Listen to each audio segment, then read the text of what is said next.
Hello friends, welcome to Gate Smashers. The topic is TCP connection establishment. जैसा कि हमने video में देखा कि टीसीपी जब भी हम डेटा सेंड करते हैं टीसीपी के थ्रू, पहले टीसीपी कनेक्शन एस्टेब्लिशमेंट करता है। ये कनेक्शन एस्टेब्लिशमेंट जनरली कॉल करते हैं हम इसको 3-वे हैंडशेकिंग मेथड। 3-वे हैंडशेकिंग मेथड के बारे में हम इस वीडियो में प्रॉपर्ली डिस्कस करेंगे कि कैसे टीसीपी कनेक्शन एस्टेब्लिशमेंट करता है और क्या वैल्यूज जो है वो सेंड करता है between the sender and receiver. तो यहाँ पे हम बात करें पहले टीसीपी के बारे में। टीसीपी में कनेक्शन एस्टेब्लिशमेंट का सबसे पहले फंडा क्या है? What is a connection establishment? अगर ए बी के साथ कनेक्शन एस्टेब्लिशमेंट कर रहा है तो ए अपनी इंफॉर्मेशन बी को भेज रहा है और वो बी को बोल रहा है कि कुछ चीजों को वो रिजर्व कर ले, मतलब कुछ चीजों को वो फिक्स कर ले अपने पास, जैसे बफर को, सीपीयू को, बैंडविड्थ को रिजर्व कर ले, बिकॉज उसके बाद ए मैसेज सेंड करेगा बी को और बी भी ए को कुछ इंफॉर्मेशन भेजेगा, मतलब कनेक्शन बनाने के लिए इंफॉर्मेशन भेजेगा और ए को बोलेगा कि बफर, सीपीयू, बैंडविड्थ को क्या करो, थोड़ी रिजर्व कर लो सो दैट कनेक्शन जो है वो प्रॉपर्ली एस्टेब्लिश हो जाए। It is just like a telephone network. TCP हमेशा टेलीफोन नेटवर्क की तरह काम करता है कि जैसे हम किसी से बात करते हैं तो पहले dial-up is what?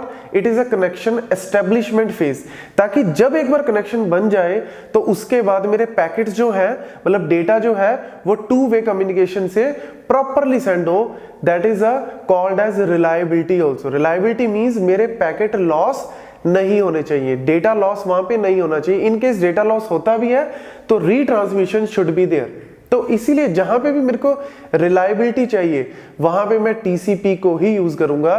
So that's why TCP is majorly used protocol, because whenever we need the reliability, whenever we need the 100% guarantee to reach the packet, then definitely we have to use the TCP। तो TCP connection के बारे में बात कर रहे हैं।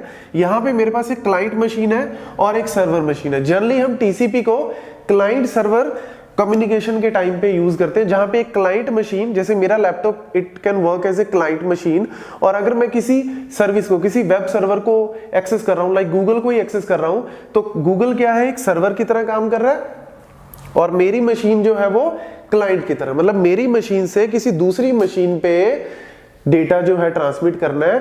और दूसरा इंपॉर्टेंट पॉइंट हमने डिस्कस किया था कि टीसीपी जो है वो फुल डुप्लेक्स में काम करता है। फुल डुप्लेक्स मतलब क्लाइंट सर्वर को डेटा भेज रहा है और सर्वर भी क्लाइंट को डेटा भेज सकता है। That is called a full duplex mode. मतलब ए और बी अगर आपस में कम्युनिकेट कर रहे हैं तो कम्युनिकेशन 2-वे में चलेगा। नाउ यहां पे मेरे पास दो मशीन है, क्लाइंट एंड सर्वर। तो what is the first point? Let's say that from my system I have open the web browser. मैंने ब्राउजर ओपन किया। ब्राउजर ओपन करते ही मेरे को ऑपरेटिंग सिस्टम एक पोर्ट नंबर असाइन कर देगा, बट ये पोर्ट नंबर हमेशा ना तो ये वेल नोन पोर्ट नंबर्स में से होते हैं और ना ये रजिस्टर्ड IANA के साथ कुछ पोर्ट जो है वो रजिस्टर्ड होते हैं। तो ये जो पोर्ट नंबर मेरे को मिलेगा वो पोर्ट नंबर नियर अबाउट, मतलब 50,000 से 65,000 की रेंज में होता है और वो पोर्ट नंबर कौन असाइन करता है? Operating system. अब यहाँ पे मेरे पोर्ट नंबर से मैं एक मैसेज ट्रांसमिट कर रहा हूं, that is the first message to establish the connection. मतलब डेटा नहीं ट्रांसमिट कर रहा, this is not the data तो हम बाद में ट्रांसमिट करेंगे। ये पहला पैकेट जो सेंड कर रहा हूं, पहला सेगमेंट जो सेंड कर रहा हूं, ये सेगमेंट किस चीज के लिए? कनेक्शन एस्टेब्लिशमेंट के लिए। तो यहाँ पे मेरी मशीन जो है वो एक्टिव ओपन फेज में। एक्टिव ओपन मतलब मैं तो रेडी हूं, मैं कनेक्शन बनाने के लिए रेडी हूं ना। सबसे पहले क्लाइंट रेडी होना चाहिए, बिकॉज सर्वर तो हमेशा 24/7 रन करते ही रहते हैं। सर्वर, गूगल नहीं कभी आपसे बोलेगा कि मेरे साथ कनेक्शन बनाओ, मेरे को ही सबसे पहले कनेक्शन बनाना पड़ेगा। तो मेरी मशीन जो है वो एक्टिव है, मेरी मशीन से पैकेट जाएगा। ये जो यहाँ पे मैंने डायग्राम यहाँ पे आपको दिख रहा है, ये डायग्राम एक्चुअल में क्या है? हेडर है। टीसीपी हेडर के बारे में मैंने लास्ट वीडियो में डिस्कस किया था कि क्या क्या वैल्यूज होती है, उनके क्या क्या यूज है। आप उस वीडियो को दोबारा चेक कर सकते हो, उससे आपको ये प्रॉपर्ली क्लियर हो जाएगा। अदरवाइज आप इसको भी प्रॉपर्ली सुन लो, आपको यहां से भी मैं बता देता हूं कि कौन कौन सी वैल्यूज आ रही है और उनका क्या पर्टिकुलर यूज है। तो यहाँ पे सबसे पहले मैंने लिखा है source port number. Source port number क्या है? मेरी मशीन का A, और डेस्टिनेशन पोर्ट नंबर मतलब 80, because whenever we access the web pages हमेशा 80 नंबर पोर्ट पे एक्सेस होते हैं, तो we can write the port number like 80। Important point यहाँ पे क्या है? Sequence number. मतलब जैसे ही क्लाइंट एक सेंड करेगा मैसेज, वो हमेशा एक सीक्वेंस नंबर को यूज करेगा। मतलब ये सीक्वेंस नंबर जो है वो उसने यूज कर लिया। एक नंबर है, रैंडमली जनरेटेड नंबर होता है, कभी भी हमेशा जीरो से नहीं होता। अगर जीरो से स्टार्ट करें सारी मशीन, तो सारी मशीन्स अपने सीक्वेंस नंबर कौन सा यूज करेंगी? जीरो। तो इसीलिए हम यूज करते हैं यहाँ पे रैंडम सीक्वेंस नंबर, जिसकी वैल्यू 0 to 2⁻32 - 1 तक हो सकती है, which is a very huge number. तो यहां पे मैंने एक सेंडर ने जो है, क्लाइंट ने सेंड किया 9000, एक सिंपल जो है मैंने रैंडमली जनरेट किया नंबर और इसको भेज दिया। उसके साथ साथ यहां पे सिन फ्लैग की वैल्यू को 1 कर दिया। सिन फ्लैग मतलब I want to synchronise with the server, मतलब I want to make a connection with the server. तो सिन फ्लैग को मैंने 1 कर दिया। This is what a flag bit, जिसकी वैल्यू 1 बिट की होती है, उसको या तो 0 हो सकती है वैल्यू या 1, तो मैंने उसको एक्टिव करके भेज रहा हूं। उसके साथ साथ विंडो साइज मतलब 12,000 is what? It is a byte. मतलब क्लाइंट अपनी विंडो का साइज भेज रहा है कि मेरी विंडो का साइज कितना है? 12,000 बाइट। ये बड़ा इंपॉर्टेंट पॉइंट है यहाँ पे कि विंडो साइज हम यूज क्यों करते हैं? फ्लो कंट्रोल के लिए। और सेंडर ने मतलब क्लाइंट ने अपनी विंडो का साइज मतलब अपने बफर का साइज भेज दिया उसने कि मेरा बफर जो है वो मैक्सिमम 12,000 बाइट्स को एक्सेप्ट कर सकता है। That is the clients receiving end, मतलब क्लाइंट्स की रिसीविंग कैपेसिटी क्लाइंट ने खुद ही बता दी, एडवर्टाइज कर दी खुद ही कि मेरे को इससे ज्यादा का डेटा मत भेजना। उसके अलावा ऑप्शंस एंड पैडिंग, जो लास्ट ऑप्शन होता है मेरे पास ऑप्शंस एंड पैडिंग में, उसमें उसने क्या बता दिया? एमएसएस मतलब maximum segment size. Maximum segment size क्या है? 1200 byte. Now what is the maximum segment size? जब भी हम यूज करते हैं, कोई भी कनेक्शन यूज करते हैं, तो डेटा लिंक लेयर पे, मतलब जब भी हमारा कनेक्शन टीसीपी के नीचे नेटवर्क लेयर पे जाएगा, फिर डेटा लिंक लेयर पे जाएगा, तो डेटा लिंक लेयर पे हम जनरली यूज करते हैं ईथरनेट। और ईथरनेट में मैक्सिमम सेगमेंट जो है, मतलब एक पैकेट का साइज 1500 बाइट से कम होना चाहिए। अगर आपने अपनी विंडो का साइज बोल दिया 12,000 बाइट, मतलब सिंपल सा फंडा है यार कि अगर मैंने बोल दिया कि मैं 12,000 बाइट का डेटा मैक्सिमम एक्सेप्ट कर सकता हूं, तो यार सर्वर ने हो सकता है एक ही सेगमेंट भेज दिया 12,000 बाइट का, लेकिन मेरी जो नेटवर्क है, मेरा जो नेटवर्क है, वो नेटवर्क 12,000 बाइट के एक ही पैकेट को सपोर्ट नहीं कर रहा। वो छोटे छोटे पैकेट्स को सपोर्ट कर सकता है जो मिलके 12,000 बन रहे हैं, लेकिन ऐसा जरूरी नहीं कि मेरे एक ही पैकेट जो है वो 12,000 बाइट के। तो इसका मतलब क्या है कि मेरी मैक्सिमम कैपेसिटी है 12,000 बाइट की, लेकिन एक पैकेट का साइज है 1200, तो यानी मेरे को 1200 के 10 पैकेट भेज दो तो मेरी विंडो जो है वो फुल हो जाएगी। ये एक तरह से इनडायरेक्टली वो क्लाइंट जो है सर्वर को बता रहा है कि एक पैकेट 1200 बाइट का हो जाए और एक पैकेट 1200 बाइट का हो, और इस तरीके के आप 10 पैकेट भेज दोगे तो मेरी विंडो है जो वो पूरी भर जाएगी। मतलब मेरी विंडो मतलब मेरा बफर जो है वो पूरा फुल हो जाएगा। अब ये मैसेज जो है, पूरी इंफॉर्मेशन जो है क्लाइंट ने सर्वर को भेज दी। सर्वर अब इस किस मोड पे है? वो पैसिव ओपन, मतलब सर्वर 24/7 रन कर रहा है। ओपन तो है लेकिन वो पैसिव मोड में है, क्योंकि अभी उसके पास क्लाइंट से रिक्वेस्ट आई है। सर्वर ने ये सारी इंफॉर्मेशन अपने एंड पे स्टोर कर लेनी है और फिर उसने एक पैकेट जनरेट करना है, उसने भी एक एक्नॉलेजमेंट जनरेट करनी है। इसीलिए हम यहाँ पे इसको बोलते हैं कि जब पहली इंफॉर्मेशन जाती है इसको बोलते हैं हम SYN, because we are just trying to synchronise with the server. लेकिन सर्वर जो है वो सिन प्लस एक्नॉलेजमेंट भेज रहा है, क्योंकि फुल डुप्लेक्स है।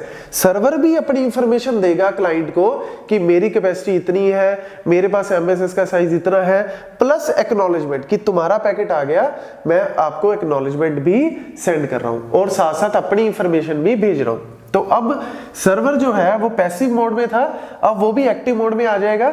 लेकिन एक्टिव मोड में आने से पहले उसने क्या भेज दी? अपनी इंफॉर्मेशन भेज दी कि ठीक है, मेरा पोर्ट नंबर 80 है, आपका पोर्ट नंबर ये है, सीक्वेंस नंबर 3000। मतलब अब जो ये सर्वर डेटा जो मांग रहा है, सर्वर डेटा जो सेंड कर रहा है, वो सीक्वेंस नंबर यूज कर रहा है 3000। मतलब अब इसके बाद जब भी सर्वर डेटा सेंड करेगा वो 3000 से आगे का डेटा सेंड करेगा, ताकि क्लाइंट को पता लग जाए कि अब मेरा डेटा जो है 3000 से स्टार्ट होगा आना। मतलब ये सारे बाइट्स हैं, because it is a byte streaming protocol. हर एक बाइट को यहाँ पे काउंट करते हैं एज ए नंबर। तो सर्वर ने भी अपना सीक्वेंस नंबर बता दिया, it is also a randomly generated sequence number. And acknowledgement हमने ऑलरेडी डिस्कस कर चुके हैं, इट इज ऑलवेज x+1। मतलब अगर सेंडर ने सेंड किया, क्लाइंट ने सेंड की 9000, तो रिसीवर जो है मतलब सर्वर सेंड करेगा 9000 + 1, that is 9001, which is the next expected byte. Because this 9000, ये जो एक नंबर है ना 9000, ये तो अब यूज हो गया, ये दोबारा यूज नहीं होगा डेटा के लिए, बिकॉज एक बाइट तो हमने सिर्फ सिंक्रोनाइज करने के लिए यूज कर लिया। और अब यहां पे सर्वर क्या भेज रहा है कि ठीक है तेरा 9000 मेरे पास आ गया, अब मेरे को 9001 से सेंड करना स्टार्ट करो। उसके साथ साथ उसने एक्नॉलेजमेंट फ्लैग को 1 कर दिया, मतलब अब ये मेरा पैकेट जो है वे एक्नॉलेज भी कर रहा है। एक्नॉलेजमेंट ही तो होगी, मैंने एक्नॉलेज कर रहा हूं कि तेरा 9000 वाला मेरे पास आ गया, अब 9001 से आगे मेरे को सेंड करना स्टार्ट करो। साथ ही साथ सिन मतलब सर्वर भी चाहता है कि मेरे को कुछ डेटा सेंड करो। Server also want to get some data, to share some data. Full duplex mode में काम कर रहा है, तो सर्वर ने अपना सिन फ्लैग को भी क्या कर दिया, 1 कर दिया। साथ साथ अपनी विंडो का साइज भी एडवर्टाइज कर दिया, मतलब जो इसका बफर है वो मैक्सिमम कितनी बाइट्स को एक्सेप्ट कर सकता है, 18000 बाइट्स को।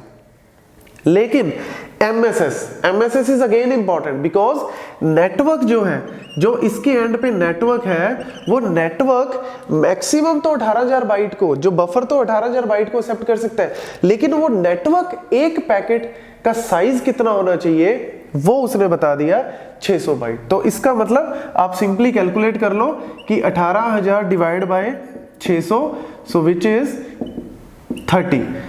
तो मतलब सर्वर क्लाइंट को बोल रहा है कि मुझे 18000 बाइट तक तो मैक्सिमम सेंड कर सकता है, इससे ज्यादा ना करियो, नहीं तो फ्लो कंट्रोल नहीं होगा। फ्लो कंट्रोल करने के लिए सर्वर ने बोल दिया 18000 बाइट मैक्सिमम होने चाहिए, लेकिन वो 18000 बाइट का एक पैकेट नहीं भेजना, आप 600 बाइट के 30 पैकेट भेज सकते हो मैक्सिमम, तब जाके मेरी विंडो है जो फुल हो जाएगी। तो उसने अपना एडवर्टाइजमेंट भी कर दिया और साथ साथ मैक्सिमम सेगमेंट साइज भी बता दिया, दैट इज 600 बाइट।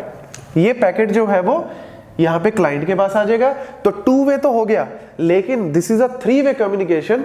अब क्लाइंट दोबारा फिर डेटा सेंड करेगा और यहां पे सीक्वेंस नंबर देखो कौन सा यूज किया, 9001 मतलब यहाँ पे एक छोटा सा पॉइंट मैं बताना चाहूंगा, कई बुक्स वगैरह में आपको मिल सकता है, ऑनलाइन मटेरियल में भी यहाँ पे 9000 भी मिल सकता है आपको, क्योंकि ये वाला जो सीक्वेंस नंबर यहाँ पे हम लिख रहे हैं, हमने ऑलरेडी एक सीक्वेंस नंबर यहाँ पे वेस्ट कर दिया, मतलब it is not a kind of waste, but we have already used one sequence number just to make the connection.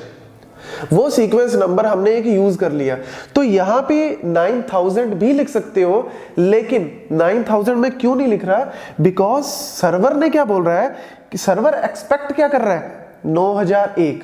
तो व्हाई शुड आई राइट 9000? जब सर्वर 9001 एक्सपेक्ट कर रहा है, then I will definitely write 9001। But important point क्या है, ये 9001 sequence number waste नहीं हुआ। आप इसके बाद जब डेटा ट्रांसमिट करना स्टार्ट करोगे, this number can be reuse. आप इस सीक्वेंस नंबर को दोबारा यूज कर सकते हो फॉर डेटा ट्रांसफर, लेकिन इसको यूज नहीं कर सकते, ये यूटिलाइज हो चुका है। तो इसीलिए यहां पे मैंने 9001 लिखा है, बिकॉज सर्वर जब एक्सपेक्ट कर रहा है 9001, then why should I write 9000? तो 9001 सेंड कर दिया उसने। उसके साथ है एक्नॉलेजमेंट, सर्वर ने भेजी थी अपनी सीक्वेंस नंबर 3000 सॉरी, तो यहां पे क्लाइंट जो है वो सेंड कर रहा है 3001, मतलब तेरा 3000 वाला सीक्वेंस नंबर एक्सेप्ट हो गया, अब मेरे को 3001 से डेटा ट्रांसमिट करना स्टार्ट करो, that is the next expected bite.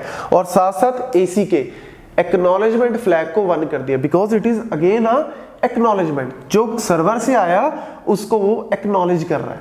सो अगर इसको जेनरिक फॉर्म में देखा जाए तो सबसे पहले सिंक्रोनाइज पैकेट गया, उसके बाद सिंक्रोनाइजन प्लस एक्नॉलेजमेंट, दोनों चीजें हुई। सिंक्रोनाइज तो हुआ ही हुआ, सर्वर की तरफ से प्लस एक्नॉलेजमेंट भी हुई, और थर्ड में हमने क्या भेजा, सिर्फ एक्नॉलेजमेंट भेजी कि सर्वर जो तुमने डेटा मेरे को भेजा था वो मैंने प्रॉपरली एक्नॉलेज कर लिया, सेव कर लिया, मेरी तरफ से एक्नॉलेजमेंट ले लो। Now the data can be transfer further. इसके बाद जो है वो डेटा ट्रांसफर होना स्टार्ट हो जाएगा। तो ये जो है वो 3-वे हैंडशेकिंग मेथड है। So this is all about the 3-way handshaking connection establishment by TCP. So if you like the video, please share it with your friends and please subscribe my channel. Thank you.